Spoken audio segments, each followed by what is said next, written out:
Hello, welcome to Do It Yourself channel. Today I will show you how to customize our notification pop-ups in Samsung Galaxy Z Fold5.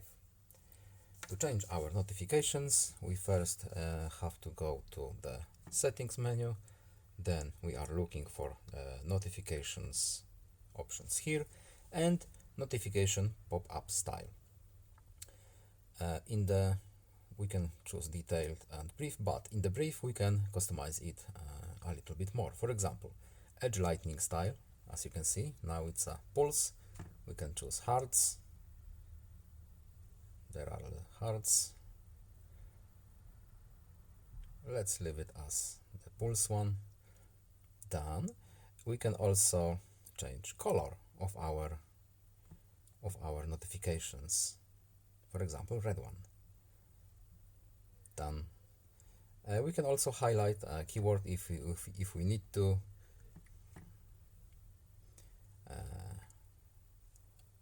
Cut. Let's add cut. And now our cut will be highlighted in our notifications. That's all.